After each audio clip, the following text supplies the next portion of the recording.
ఒక మధ్యాహ్నమున నా సోదరితోనూ తన పిల్లలతోనూ కలిసి భోజనాన్ని ముగిస్తున్నప్పుడు నా సోదరి తన కుమార్తెతో, ఇది నీవు నిద్రపోయే సమయం అని చెప్పింది.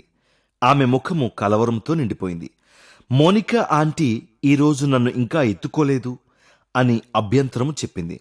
తన కళ్లల్లో నీళ్లు తిరిగాయి. నా సోదరి చిరునవ్వు నవ్వింది. సరే, ఆమె మొదట నేనెత్తుకుంటుంది, ఎంతసేపు కావాలి అని అడిగింది.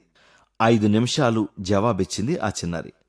ఆ పాపను నేను ఎత్తుకొనగా ప్రేమించడము, ప్రేమించబడటము అనేవి ఏ విధముగా ఉంటాయో తిరిగి తిరిగి ఆమె నాకు జ్ఞాపకం చేస్తూనే ఉన్నది. అందుకు నేను కృతజ్ఞురాలను. కొన్నిసార్లు మన విశ్వాస ప్రయాణము ప్రేమ అనుభవాన్ని నేర్చుకోవడంలోని ఒక భాగమని నేను తలంచుచున్నాను. మనము ఊహించగలిగిన దానికంటే ఎక్కువైనది దేవుని ప్రేమ. ఆ లక్ష్యాన్ని మనం కోల్పోయినప్పుడు ప్రభువు చెప్పిన ఉపమానములోని పెద్ద కుమారునిలా ఉంటాము.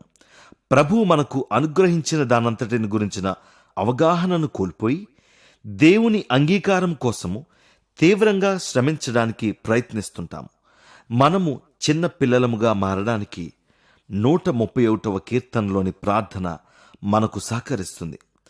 మనకు అర్థము కాని వాటి కోసం మన మనసులో జరిగే పోరాటాన్ని తొలగిస్తుంది. ఆయనతో సమయాన్ని గడపడం ద్వారా సమాధాన స్థితికి మనం చేరుకోగలము. ఆయన ప్రేమలో మనకు కావలసిన నిరీక్షణకు మనము కనుగొంటాము. మనము తిరిగి మన తల్లుల చేతులలో పిల్లలముగా ఉన్నట్లు నెమ్మదిగా ప్రశాంతముగా ఉంటాము.